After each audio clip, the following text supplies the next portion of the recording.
Okay, तो हम discuss कर रहे थे कि इसका फंक्शन अब कैसे लिखें। ठीक है, प्लीज़ अगर किसी को कोई भी इशू है तो काइंडली मुझे ज़रूर बताइएगा। हो सकता है कुछ लोगों के लिए ये चीज़ बहुत सिंपल हो, लेकिन कुछ लोग हो सकता है कि अभी तक उन्होंने मैटलैब से दोबारा जो है वो दोस्ती नहीं की है। सो लास्ट स्लाइड में बट लेकिन ये इम्पॉर्टेंट है, और इसके बगैर जो है आप बहुत सी चीज़ें जो है वो बहुत और ज़्यादा मुश्किल हो जाएंगी। सो हमने सिर्फ और सिर्फ ये काम किया कि हमने इनिशियल कंडीशंस को कैलकुलेट किया and then we provided this value to ODE45। Sorry, ODE45 को जब आप कॉल करते हैं, ODE45 इज बेसिकली ये मैटलैब का अपना फंक्शन है, सब रूटीन है बेसिकली, और इसकी अपनी एक रिक्वायरमेंट है। इसकी रिक्वायरमेंट ये है कि आपको इसको बताना पड़ेगा कि कितने टाइम के लिए उसको सिमुलेट करना है, time of simulation, time to simulate, चलो कह देता हूँ मैं। और दूसरा ये कि इसको चाहिए होती हैं इनिशियल कंडीशंस, तो आपने इनिशियल कंडीशंस भी प्रोवाइड करनी है। वो दोनों हमने इसके दो आर्ग्यूमेंट्स के तौर पे प्रोवाइड कर दी। तीसरा ये है कि आपको और क्या देना होगा इसको, you have to provide the differential equations। ODE है तो इसको ODEs चाहिए, वो ऑर्डिनरी डिफरेंशियल इक्वेशंस चाहिए, और यानी सिस्टम ऑफ इक्वेशंस आप इसको चाहिए सिस्टम्स। तो सिस्टम ऑफ इक्वेशंस के लिए आपने एक अलग से स्क्रिप्ट लिखा जिसका नाम है स्विंग इक्वेशन 1। सो स्विंग इक्वेशन 1 के नाम से आपने इसको प्रोवाइड टाइम और y, अगर आप यहाँ देखें तो आपने इसको प्रोवाइड किया, और स्विंग इक्वेशन 1 जो है इसको आपने अब यहाँ पे कॉन्स्टेंट्स, इसकी वैल्यूज p पावर pm, और इसी में अब this is the way to simulate a disturbance. आप इस डिस्टर्बेंस को, ये वाली जो डिस्टर्बेंस है, इस डिस्टर्बेंस को आप अप्लाई करेंगे थ्रू प्रोग्रामिंग, और ये आप इस तरह करेंगे कि आप जो डिफरेंशियल इक्वेशंस का जो जो जो फंक्शन बनाएंगे डिफरेंशियल इक्वेशंस का, उसमें इनकॉर्पोरेट करेंगे, incorporate in the script of differential equations. ठीक है, वही हमने किया है। टाइम को देखा है, टाइम 0 से लेके टाइम 0.2 तक। तो टाइम जब तक, क्योंकि हम 0 से ही स्टार्ट कर रहे हैं, आप यहाँ देखें तो हमने टाइम भी इसको प्रोवाइड किया है, this is the time provided 0 to 4। तो टाइम जब तक 0.2 है उस वक्त तक डिस्टर्बेंस आपने अप्लाई कर दी 0.1, एल्स डिस्टर्बेंस इक्वल्स टू 0। ठीक है, तो इस तरीके से आपके पास सिर्फ डिस्टर्बेंस जो है 0 से लेके 0.2 तक ये वैल्यू आ जाएगी। And then we have this differential equation. Differential equation में अगर गौर से देखें तो ये y2 माइनस ओमेगा नॉट, ये फर्स्ट इक्वेशन है, इक्वेशन नंबर 1, और this is the second equation, equation number 2। गौर से देखें तो ये आपको फर्स्ट इक्वेशन जो हमारे पास थी ये वाली,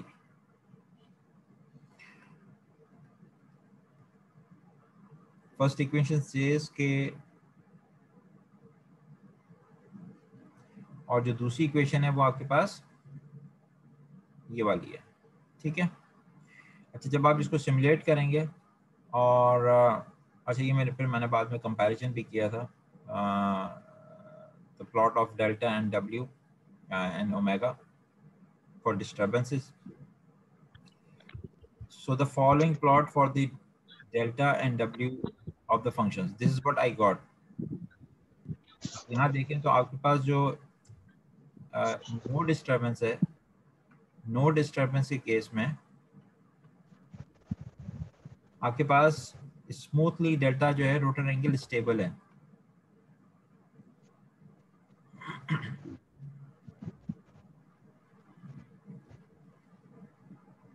एक सवाल है, set function of any model it seems difficult.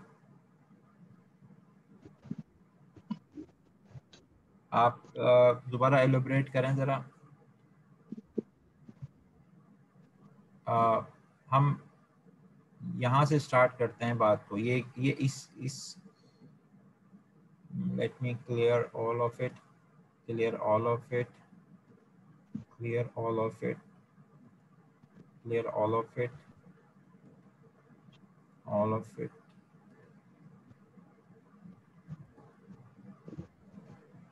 Okay okay, हम यहाँ से बात दोबारा शुरू करते हैं। Let's say given this, given a mathematical equation,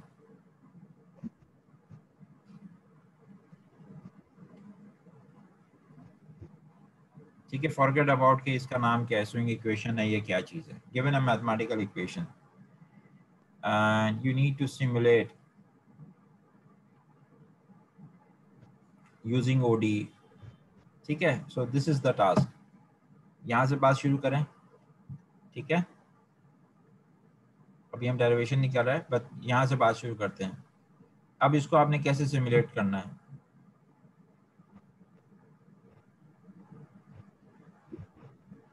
are you with me? समझ में आ रहा है आपको?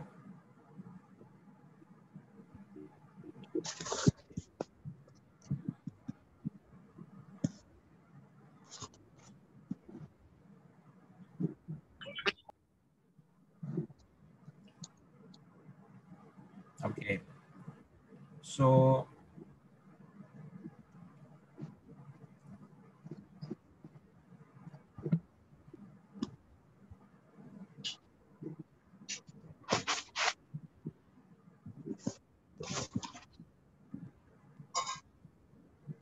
ठीक है, चलें, ये भी आपको गिवन है, ठीक है। ये दो चीज़ें आपको गिवन है, equation number 1 and equation number 2।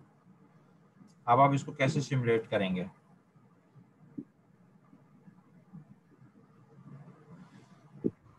इस इक्वेशन को अगर आप दोबारा डिफरेंशिएट करें, since this is a constant,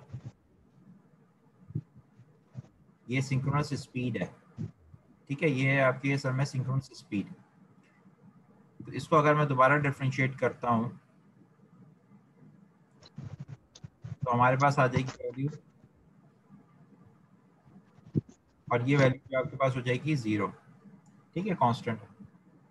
so can I replace this value with this one? क्योंकि हमें क्या करना है, ओडी की रिक्वायरमेंट ये होती है कि आपके पास फर्स्ट ऑर्डर की डिफरेंशियल इक्वेशंस हो। तो हमें इस सेकंड ऑर्डर को फर्स्ट ऑर्डर में कन्वर्ट करना है।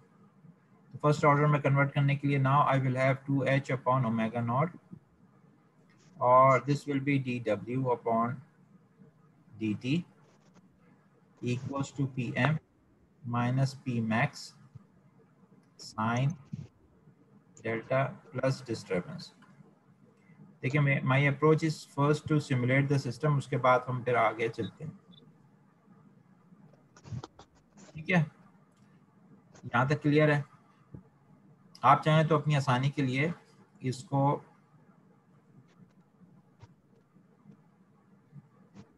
इस तरफ करें और W नॉट अपॉन 2h को दूसरी तरफ ले जाएं,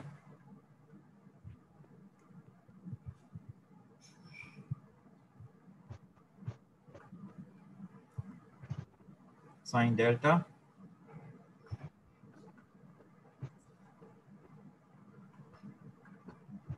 डिस्टर्बेंस, ठीक है। ये तो एक तरफ ही है, तो ये आपके पास एक और इक्वेशन आ गई। तो first equation will be this one and the second equation will be this one, okay.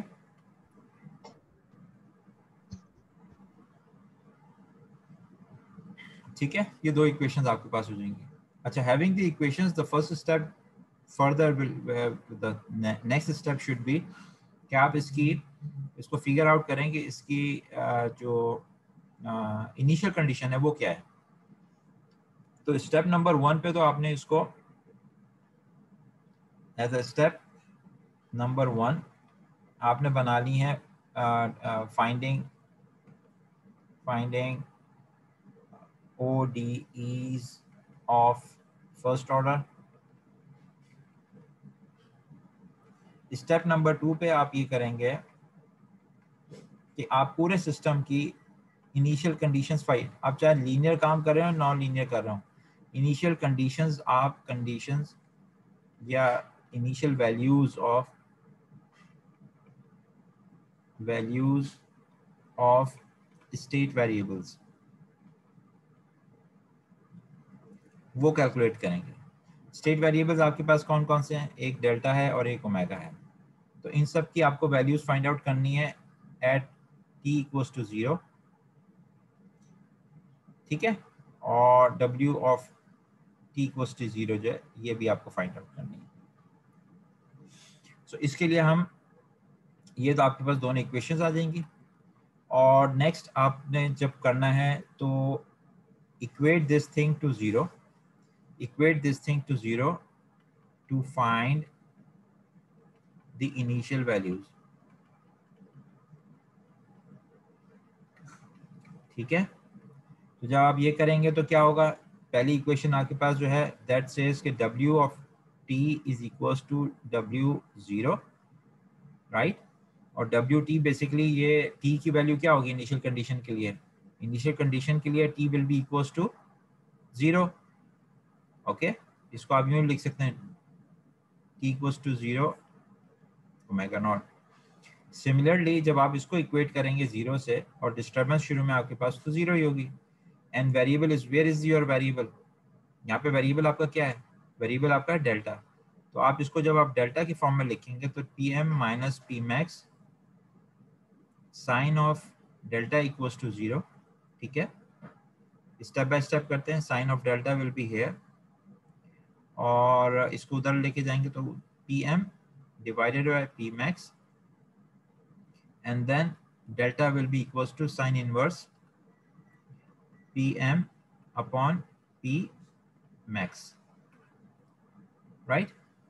So this is the, ये अब आपके पास जो ये डेल्टा है जो है इसको मैं कह दूंगा delta 0, because this is basically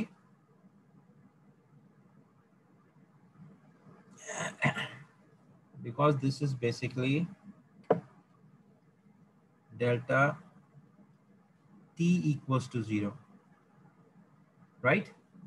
जी, यहां तक बात क्लियर है? Finding the initial condition, I will repeat, मैंने सिर्फ 2 स्टेप्स किए हैं। पहला स्टेप था पहला स्टेप तो ये सामने ही है कि आपने फर्स्ट ऑर्डर डिफरेंशियल इक्वेशंस तक लेके आना है।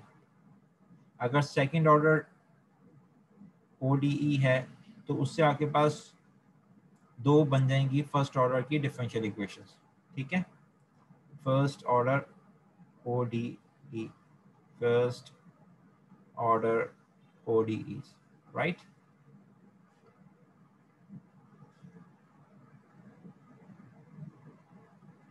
Okay, so initial condition of the states भी सबको क्लियर है?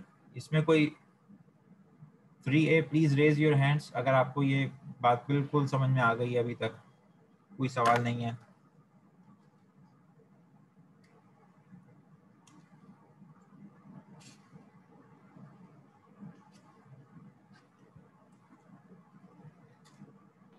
सर एक चीज में कंफ्यूजन है, ये जो सेकंड ऑर्डर डिफरेंशियल इक्वेशन है, जी इसको हम जो 2 हिस्सों में ब्रेक कर रहे हैं, 2 इक्वेशंस में, जी जी।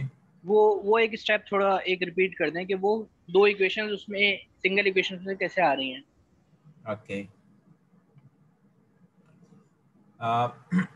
देखें एक रिलेशनशिप है जो मैंने स्किप किया है क्योंकि मैं फोकस कर रहा था सिमुलेशंस के ऊपर।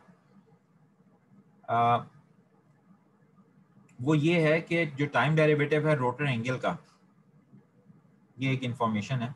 जो रोटर एंगल का जो टाइम डेरिवेटिव है यानी D delta upon D T, ये बेसिकली आपका जो स्पीड की डिविएशन है उसको उसके बराबर होता है। इसको मैं यहाँ लिख लेता हूँ कि द रेट ऑफ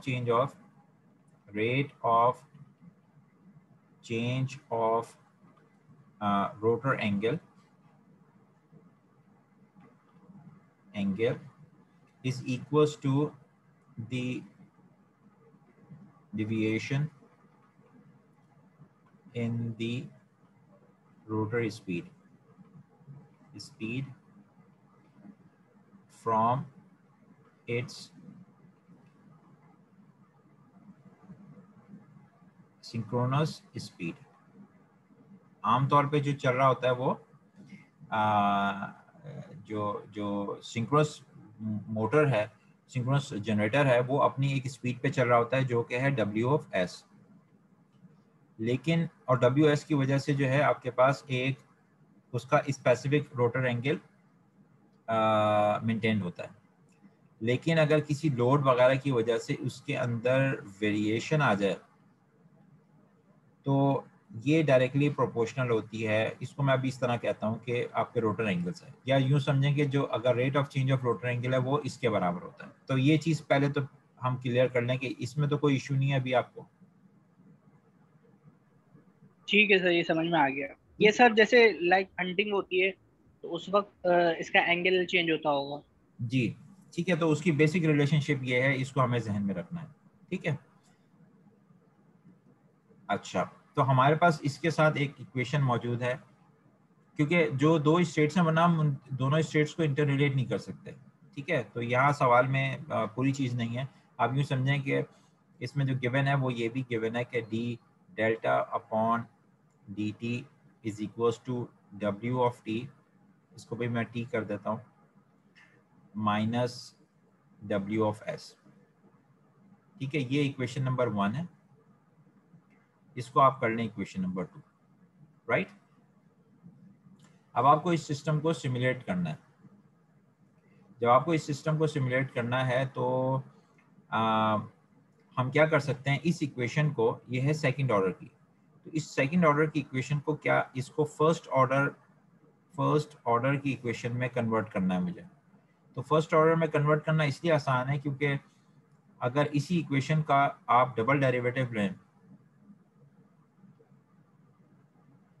तो ये किसके बराबर होगा, ये तो WS जो है वो तो कांस्टेंट है और ये WT है, तो W अपॉन DT माइनस 0, क्योंकि WS because WS is constant. अभी मैंने आपको बताया कि ये आपके पास सिंक्रोनस स्पीड है जनरेटर की, right. So we will have this thing equals to this.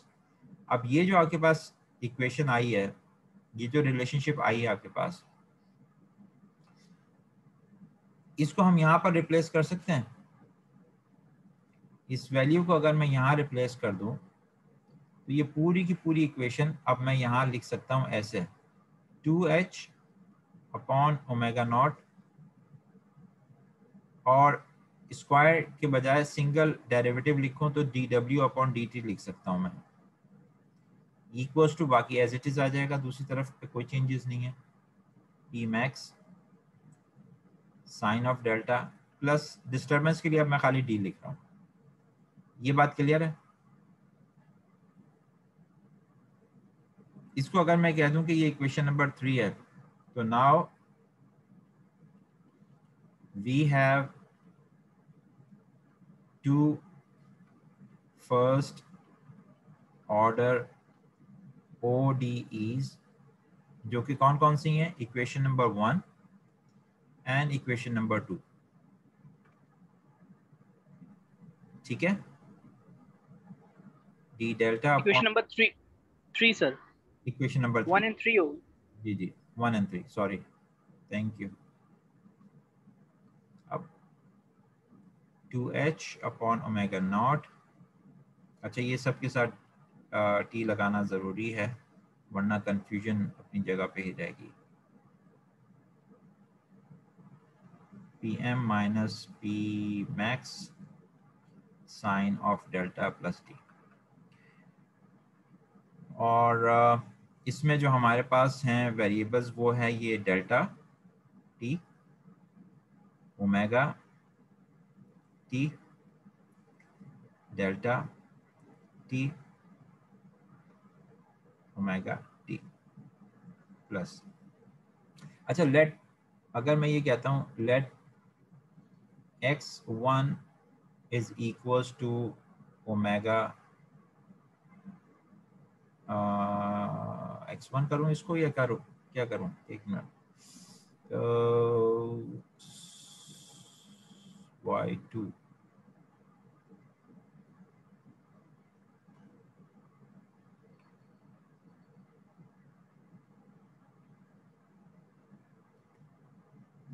कहाँ चला गया।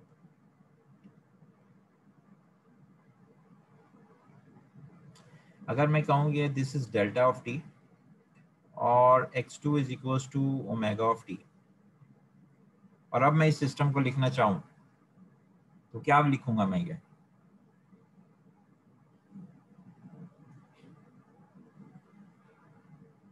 एक इक्वेशन हमारे पास हो जाएगी, ऊपर वाली जो इक्वेशन है that will be x1 dot is equals to x2 minus WS, और दूसरी इक्वेशन हो जाएगी x2 dot is equals to, अच्छा इसको अगर हम कैलकुलेट करें तो इसकी क्या वैल्यू बनेगी, 2h upon omega not, 2 into 2 upon omega not क्या होता है 2 पाई एफ, तो 2 पाई एफ क्या हो जाएगा 4 अपॉन 2 पाई एफ कितना है 60, तो ये क्या वैल्यू बनेगी इसकी,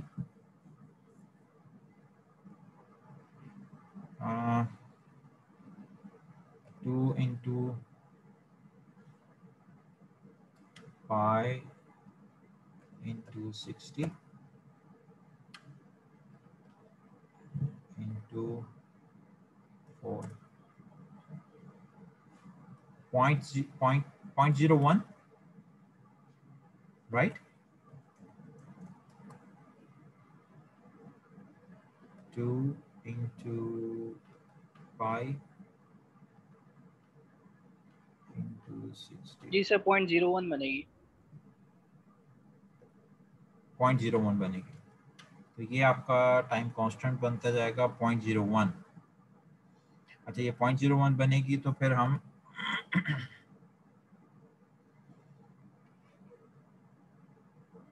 0.01 100 बन गया, ये दूसरी तरफ जाएगा तो इट विल बी 0.01 यहाँ पे है, ऐसा ही है, दूसरी तरफ PM है माइनस पी मैक्स,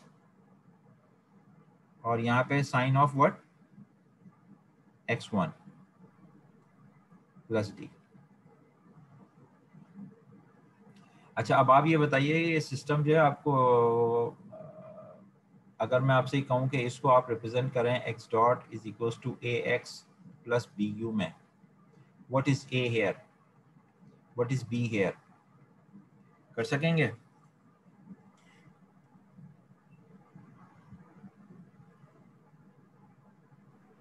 आपको यहाँ पे कुछ एक कुछ सर हो जाएगा, जी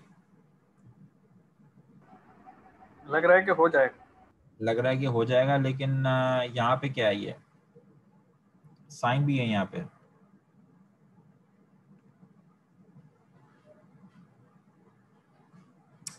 क्योंकि आप जब लिखेंगे तो आप यहाँ पर लिखेंगे एक तरफ x1 डॉट x2 डॉट, दूसरी तरफ आपको यहाँ पर कोफिशिएंट्स लिखने हैं, और कोफिशिएंट्स लिखने हैं बगैर x1 और x2 के, तो ऐसा तो नहीं होता कि साइन अलग से आ जाए एज अ कोफिशिएंट और x2 अलग आए, तो ये जो चीज़ है ये तो नहीं पॉसिबल, ऐसा नहीं है क्या? जी सर ये ऐसे इसका कोफिशिएंट ही निकलेगा। तो इसका मतलब है ये वाला पोर्शन जो है ये नॉन लीनियर है, इसको हम किसी तरीके से लीनियराइज कर सकते हैं या नहीं? x1 देखें, बड़ी इंटरेस्टिंग सी डिस्कशन स्टार्ट हुई है। x1 is basically related to something delta, delta क्या चीज़ है, एंगल, रोटर एंगल। एंगल है, तो और कुछ आपको याद आ रहा है, sine of theta is theta 1 is equals to approximately equals to theta 1, ये कब होता है?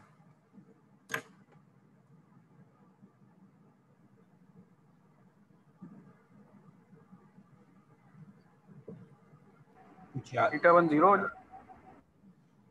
अप्रोक्सीमेशन में अगर हम टेलर अप्रोक्सीमेशन देखें साइन थीटा, अच्छा दूसरी बात ये है कि अब हम जब यहाँ पे आ गए तो मैं अभी इसका फोकस तो खैर नहीं था, लेकिन इट इज़ इंटरेस्टिंग कि प्रैक्टिकली जब आप लोग काम करेंगे कहीं पे भी तो we may have something like this.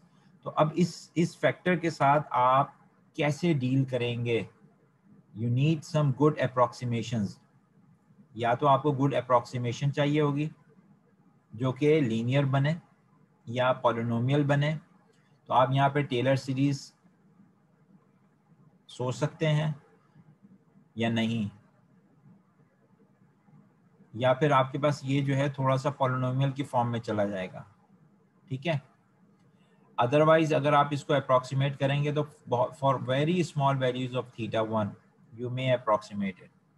हम इसको देखेंगे, लेकिन अभी हम फर्दर मूव करते हैं। राइट नाउ हमें पता है कि in this current state we cannot have this A matrix for this system, तो ये अभी linearized form में नहीं है। हम जब ये 5 इक्वेशंस पूरी हो जाएंगी तो हम इसका लीनियर वर्जन भी निकालेंगे।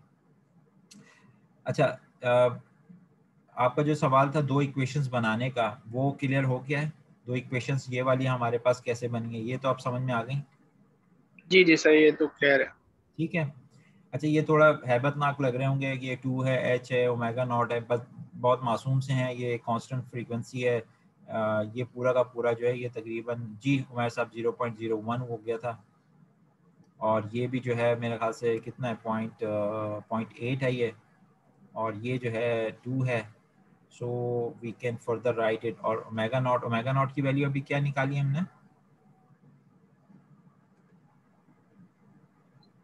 377 समथिंग बन रही थी। पॉइंट नहीं, अच्छा 377 आ रही थी। अच्छा, ये रेडियंस पर सेकंड में, ठीक है।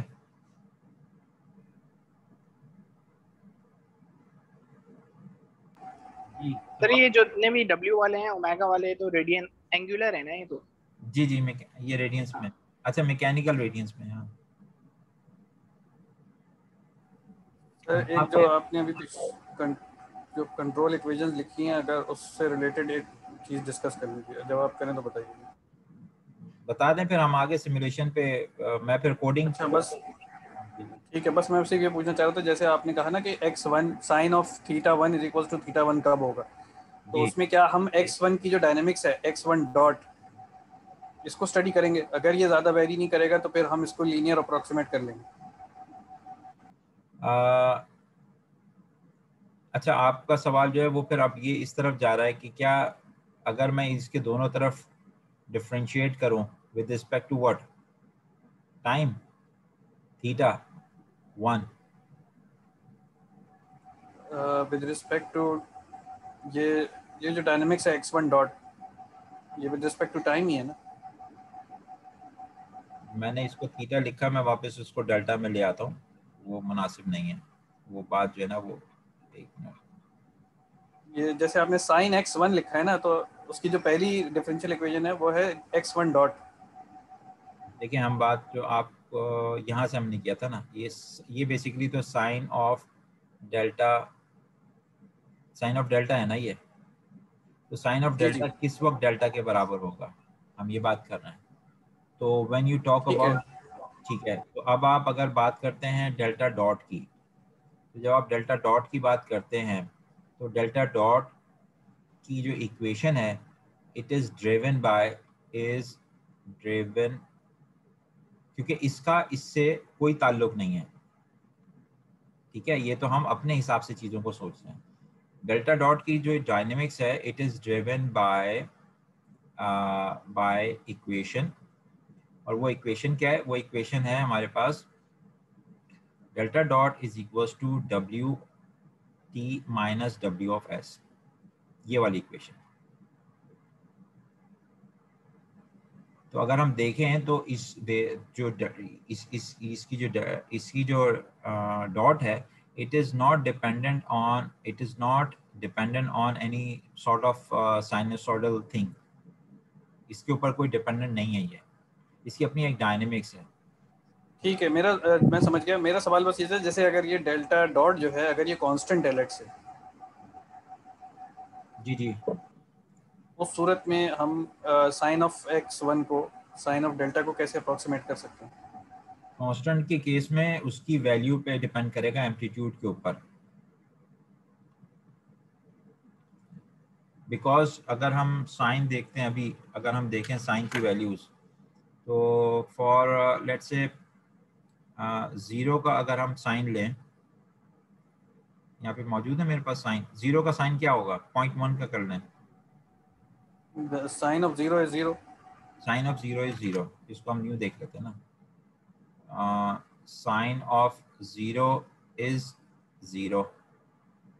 तो अब आप यहाँ देखें तो बेसिकली आपका जो थीटा है वो क्या है, डेल्टा इज 0। अब मैं यहाँ लिख रहा हूँ, sorry, delta is equals to 0, sine of delta is equals to 0, this implies sine of delta is equals to delta. ये कर सकता हूँ मैं। तो फॉर वेरी स्मॉल डेल्टा जो है वो तो ये पॉसिबल है, लेकिन व्हाट इफ के अगर आपके पास जो अच्छा, अब मुझे इसका बताएं कि अगर मैं इसको कर देता हूँ delta is equals to 1 radians में अगर करूँ, या इसको कर दूँ 90, इसको 4 कर दें, 5 कर दें, क्या वैल्यू है, कोई वैल्यू बताएं। कोई भी ले लें सर। 90 कर लें आप। साइन 90 क्या होता है, 1 होगा। 1 होगा, राइट। तो अब आप इसमें देखें कि इसमें 90 में को आप कभी भी 1 तो नहीं कह सकते।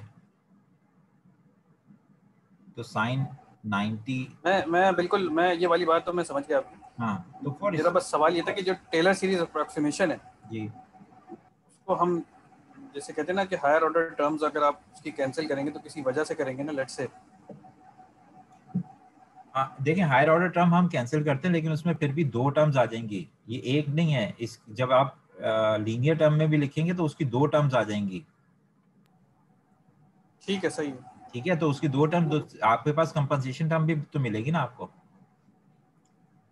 वो सही है। एक, हाँ, कंपनसेशन टर्म होती है वो, तो उससे फर्क पड़ जाएगा। तो एक देयर इज अप्रोक्सीमेशन है, बट ये दिस इज वन थिंग कि आपको हो सकता है नॉन लीनियर या दूसरे कोर्सेज के अंदर वहाँ डेल्टा के नाम से नहीं आएगा, वहाँ सिर्फ x1 x2 और इस तरह से आ रहे होंगे वो, तो वहाँ आपको ये चीज़ शायद बेनिफिट दें। अच्छा, मूविंग, अब मैं आगे चलता हूँ। अब मेरे ख्याल से आप लोग कंफर्टेबल हैं इन दोनों इक्वेशन से, राइट। इसकी डेरिवेशन क्या है हम अलग से डिस्कस करेंगे, लेकिन अभी एम ये था कि 2 इक्वेशन हमने बना ली, ठीक है, ये सबको क्लियर है। सेकंड स्टेप भी क्लियर है सबको कि इनिशियल कंडीशंस कैसे कैलकुलेट करनी है। बहुत सिंपल है, जब आपके पास डिफरेंशियल इक्वेशन आ जाएगी 2, तो उनको इक्वेट करते हैं 0 से एंड सॉल्व, ठीक है, इक्वेट करते हैं और उनको सॉल्व कर लें। चलें, ठीक है, नमाज का ब्रेक ले लेते हैं हम। क्या टाइम हो रहा है अभी, 35, ओके, ठीक है। हम 15 मिनट में, कितनी देर में वापस आए, बस इसकी सिमुलेशन ही हमने 15 मिनट में आ जाए। ठीक है, 15 मिनट में आते हैं इंशाल्लाह।